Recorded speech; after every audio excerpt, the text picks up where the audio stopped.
পোনপ্ৰথমত Facebook এপ্লিকেশ্যনটো open কৰি ল'ব। Facebook এপ্লিকেশ্যনটো open কৰি লোৱাৰ পিছত ইয়াতে দেখিব পাৰিব ওপৰত তিনিটা পেৰেলাল আছে। ইয়াতে ক্লিক কৰিব।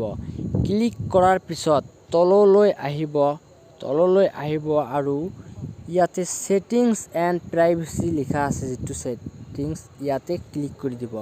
ক্লিক কৰি দিয়াৰ পিছত ইয়াতে সেটিংস যেটো আছে ইয়াতে ক্লিক কৰি দিব। ক্লিক কৰি দিয়াৰ পিছত তললৈ দেখিব পাৰিব যে সিকিউৰিটি এণ্ড লগইন ইয়াতে ক্লিক কৰিব। ক্লিক কৰাৰ পিছত তললৈ চাব পাৰিব এইটো লগইন চেঞ্জ পাছৱৰ্ড ইয়াতে ক্লিক কৰিব।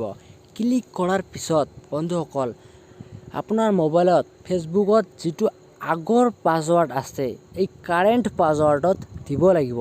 তাৰ পিছত আপোনালোকে যেটো নতুন পাছৱৰ্ড বনাব বিচাৰিছে এই নিউ পাছৱৰ্ডত দিব আৰু সেই নিউ পাছৱৰ্ডটো ৰিটাইপ নিউ পাছৱৰ্ডত দিব।